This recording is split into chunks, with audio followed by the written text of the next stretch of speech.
சபரிமலையில் பக்தர்கள் சாமி தரிசனத்திற்காக 20 மணி நேரம் காத்திருக்கும் நிலை ஏற்பட்டிருக்கிறது. சபரிமலையில் ஐயப்பனை தரிசிக்க 20 மணி நேரத்திற்கும் மேலாக பக்தர்கள் காத்திருக்கிறார்கள். விவரங்களுடன் செய்தியாளர் சஜயகுமார் இணைந்திருக்கிறார். சஜயகுமார், கூட்ட நெரிசலை தவிர்ப்பதற்கு ஏதும் நடவடிக்கை எடுக்கப்பட்டிருக்கிறதா? நிச்சயமாக லாவண்யா, சபரிமலையில் நாளை காலை 10:30 மணிக்கும் 11:30 மணிக்கும் இடையே மண்டல பூஜை நடைபெற உள்ள நிலையில் தற்போது நேற்றைய தினம் நேற்று இரவு வரையிலும் பக்தர்கள் கூட்டாலை தொடர் விடுமுறை காரணமாக அலைமோதியதால் நேற்று கிட்டத்தட்ட 1,909 பேர் சாமி தரிசனம் செய்திருக்கின்றனர்.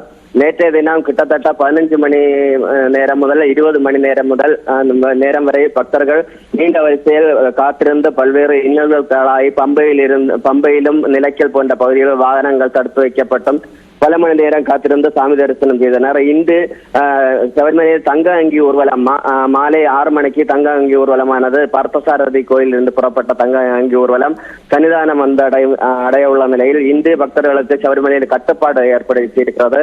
அதாவது இன்று 64,000 பக்தர்களுக்கு மட்டுமே ஆன்லைன் முன்பதிவு மூலம் சாமி தரிசனம் செய்ய முடியும் என்பதால் இன்று காலை முதல் நிலைமை சீரானது. பம்பையில் இருந்த பக்தர்களை தற்போது முறையாக சபரிமலை மலையேற அனுமதிக்கப்பட்டு வருகின்றனர்.